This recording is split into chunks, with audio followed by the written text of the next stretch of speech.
Hey, it's NPR's Book of the Day. I'm Andrew Limbong. Somerset Maugham was an English writer in the late 19th and early 20th centuries. And this guy was popular, churning out short stories for big bucks, the kind of career that doesn't really exist for writers these days. Anyway, he spent some time traveling in Malaysia back when it was under the British Empire, and this is the jumping off point for Tan Twan Eng's novel The House of Doors. And while it takes place in the rich and diverse island of Penang, Tan Twan Eng focuses mostly on the point of view of the British characters. There's a part in this interview where NPR's Shapiro asks him about it, and well, you know how there's always these debates about whose story gets told and how certain identities are centered? I think he gives one of the most succinct and clear-eyed answers on the issue that I've heard in a while. This message comes from NPR sponsor Bombas. Bombas has donated over 100 million socks, underwear, and T-shirts to those facing housing insecurity. One item purchased equals one item donated. Visit bombas.com/NPR, code NPR.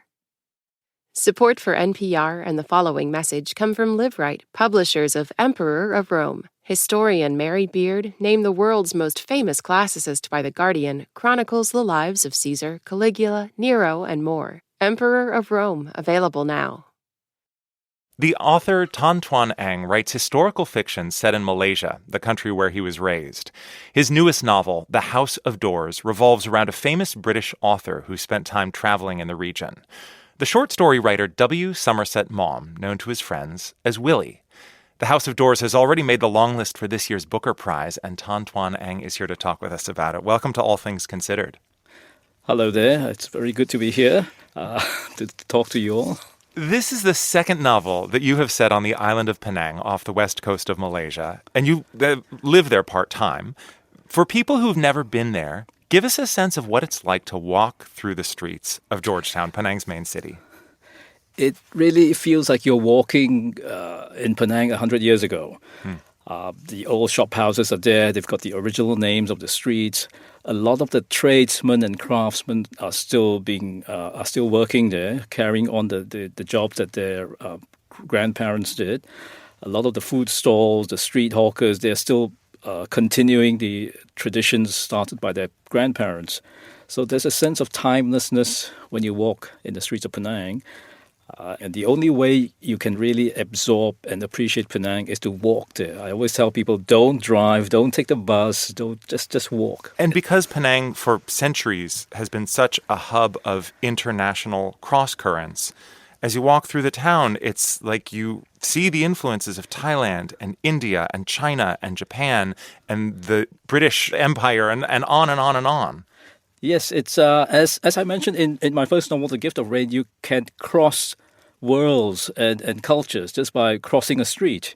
You got the Little India quarter, and as you take the next street, you come into the Malay quarter, and then the Chinese, and it's so wonderful. And all of these cultures have mingled and merged, and they've created a cuisine which is uniquely Penang as well. Peranakan food, so many variations of that food, and I think it's one of the most delicious foods in the world. It's the only place I've ever tried nutmeg as a fresh fruit or a juice. So refreshing. So what makes Penang such a good vein for a fiction writer to tap, and specifically a writer of historical fiction? Well, because it's so rich with stories. If you walk down the streets of the town, every house behind the doors, you wonder what are the stories there. Tales of love and death and disappointment and fears and hopes. There's so many stories there. Every street has a wonderful story.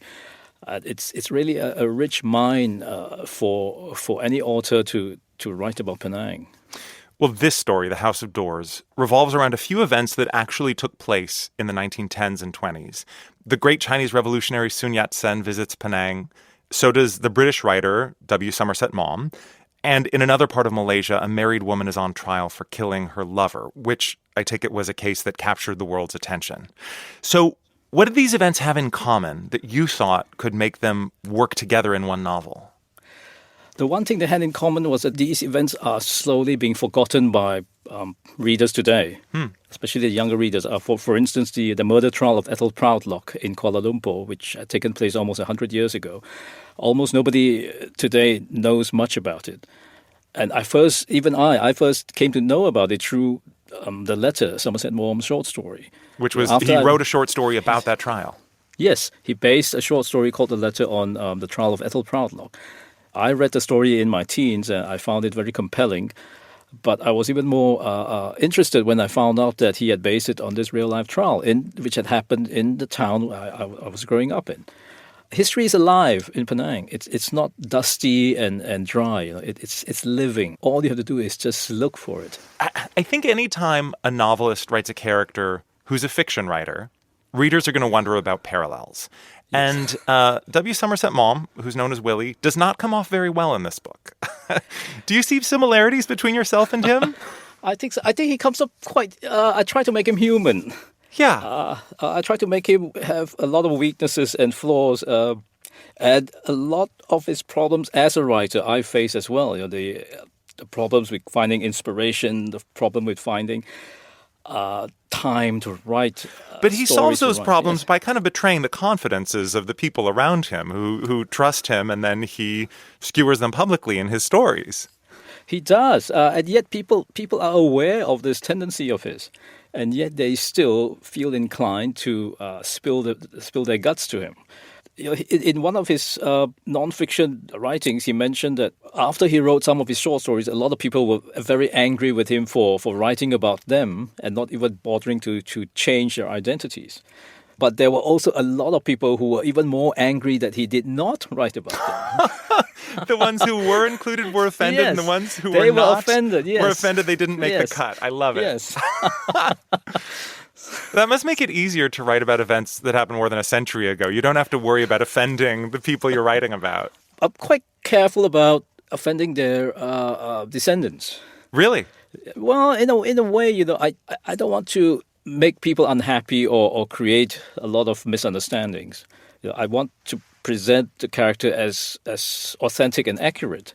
So I don't go out of the way to just highlight the negative parts, but also try to create a fair representation of the character.